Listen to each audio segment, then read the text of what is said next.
So being here is very personally important to me. You see, in search of a better future, my parents left Georgia in the 1950s in search of a better future to raise our family. My father said he left for 3 reasons. First was better economic opportunities. The second was because he hated the Ku Klux Klan.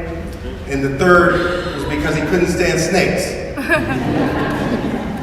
It was during those early days in Hartford, while my folks were trying to raise a family, that Dr. King was traveling throughout the country, fighting for social justice, economic justice, fighting for every American to have a shot at the American dream.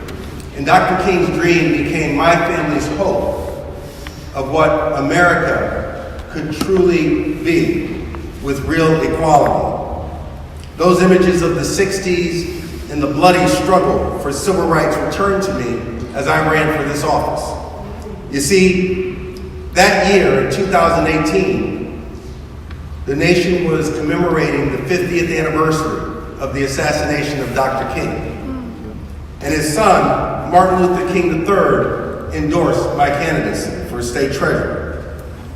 Now, Martin and I had met through a mutual friend, and Martin, an activist himself, was very reluctant to engage in politics in the year of his father's 50th anniversary of his assassination.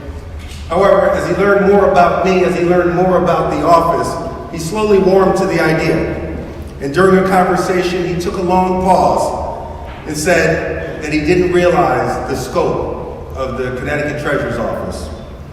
That's when he said to me, "Shawn, you need to win this race. And when you do, you need to use the power of that office to change communities for the better in Connecticut."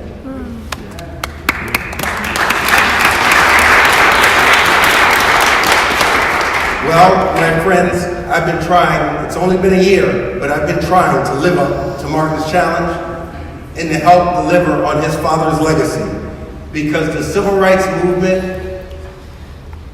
and his father's turn towards economic justice towards the end of his life is just as relevant today as it was in 1968 when he was gunned down in Memphis. My friends, to be crystal clear, Dr. King's dream was really a call to action.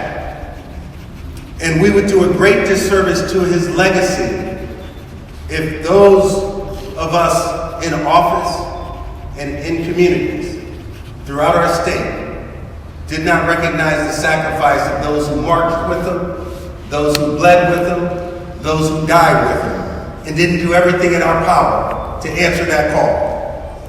So as state treasurer, I'm doing what I can to move our state forward in a way that creates opportunities for all residents of our state to have economic prosperity.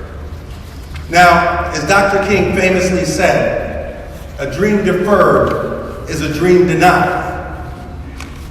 And unfortunately, too many in Middletown, too many in Connecticut, too many in this nation have had their dreams put on layaway for too long.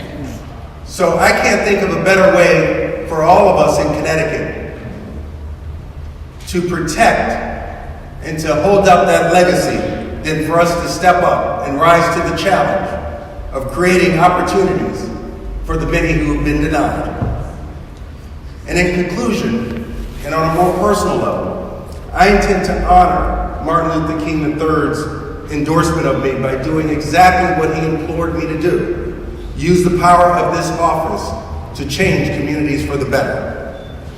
So Pastor Baldwin, Middletown, Mayor Florisham, my friends here, I'm here to tell you that your state treasurer is ready to take up that challenge and to move our state forward for everyone. Thank you.